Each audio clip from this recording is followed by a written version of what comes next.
నమస్తే.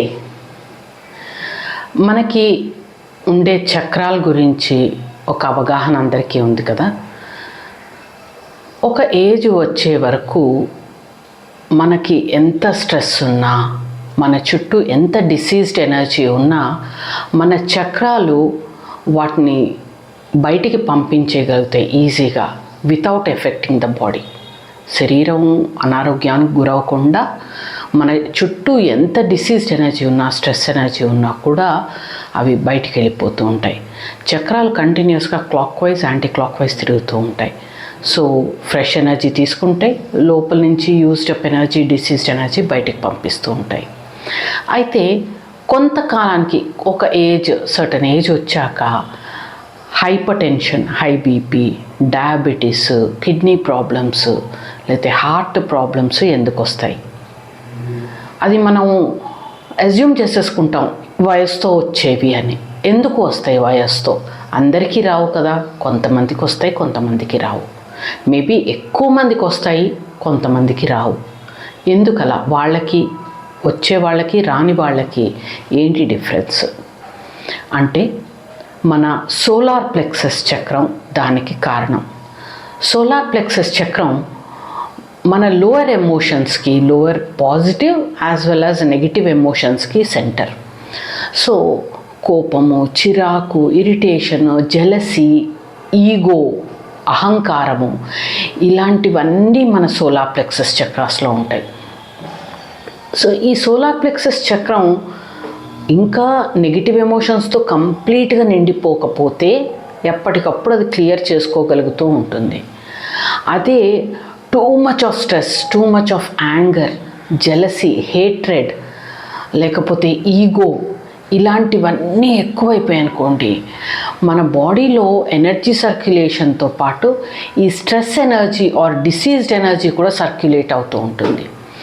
సర్క్యులేట్ అయినప్పుడు solar plexus మన ట్రంక్ ఏరియాలో మధ్యలో ఉంటుంది కదా. సోలార్ ప్లెక్సస్ ఏరియా రెండు పక్కటెముకలు ఇలా సెపరేట్ అయ్యే చోట గుంట భాగంలో సోలార్ ప్లెక్సస్ ఏరియా అంటాం. ముందు వైపు ఉంటుంది చక్ర, వెనకాల వైపు కూడా ఉంటుంది.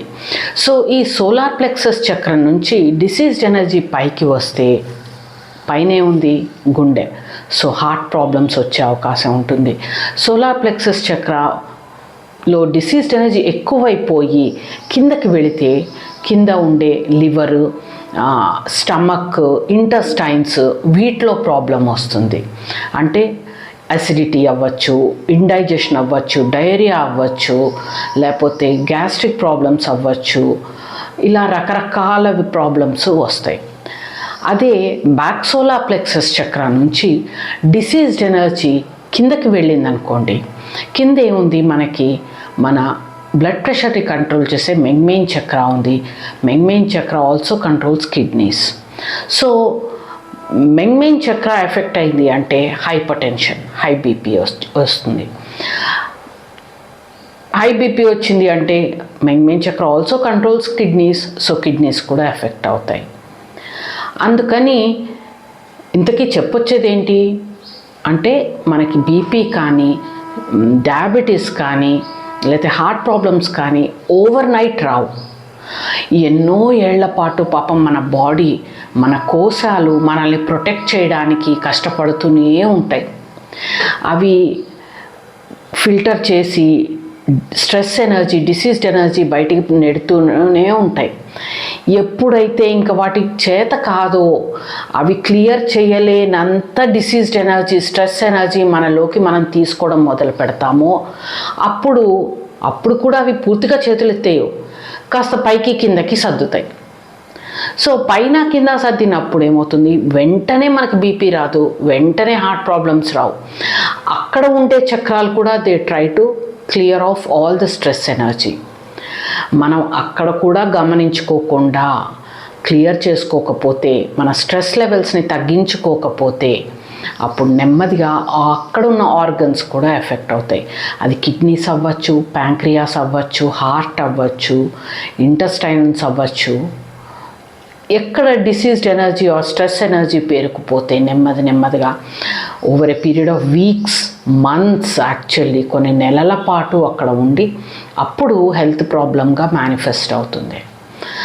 అందుకని మనం పసితనం నుంచి దాదాపు ఒక 30-40 ఏళ్ల వరకు విపరీతమైన స్ట్రెస్, టెన్షన్ తట్టుకోగలుగుతాము. ఎలాంటి స్థితిలోనూ మనం పని చేయగలుగుతాము. సక్సెస్ కోసం తప్పిస్తాము, సాధించడానికి ట్రై చేస్తాము, సాధిస్తాము కూడా. ఈ పీరియడ్లో మన చక్రాస్ ఓవర్లోడ్ అయిపోతుంటాయి. ఆ ఓవర్లోడ్ అయిపోయాక ఇంకా అప్పుడు ఏ చిన్న ఇన్సిడెంట్, ఏ చిన్న స్ట్రెస్ తట్టుకోలేని స్టేజ్కి వచ్చేస్తాం.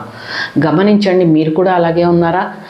మనం చిన్నప్పుడు నేను 20స్లో ఎంత చేసేదాన్నండి, లేకపోతే 30స్లో ఎంత చేసేవాడిని వర్క్, ఎలాంటి స్ట్రెస్ ఎలాంటి కాంపిటీషన్ తట్టుకోగలిగేవాడిని అంటారు.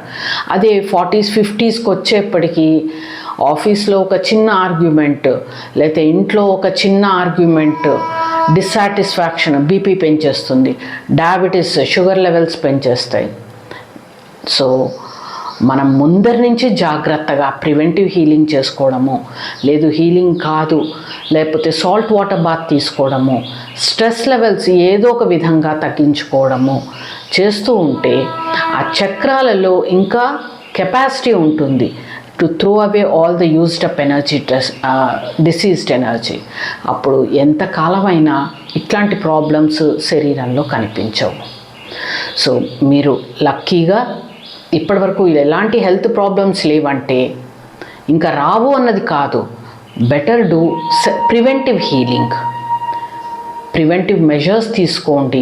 జస్ట్ హీలింగే కాదు, మన డైట్ చూసుకోవాలి, మన ఎమోషనల్ బ్యాగేజ్ ఎలా ఉందో గమనించుకోవాలి, మన అలవాట్లు ఏంటి అన్నది చూసుకోవాలి. ఇప్పుడు కంట్రోల్ చేసుకుంటే ఫ్యూచర్లో హెల్త్ ప్రాబ్లమ్స్ రావు. అదే ఒకవేళ ప్రాబ్లం వచ్చి ఉంటే జస్ట్ ఎక్కడ ఏ ఆర్గన్ ఎఫెక్ట్ అయిందో ఆ చక్ర ఒక్కటే కాకుండా సోలార్ ప్లెక్సస్ కూడా క్లీన్ చేసుకోవడం చాలా చాలా important. Hope it is useful. మీకు ఈ నాలెడ్జ్, ఈ వీడియోస్ నచ్చితే లైక్ చేయండి, సబ్స్క్రైబ్ చేయండి, మెయిన్గా షేర్ చేయండి. Thank you. నమస్తే.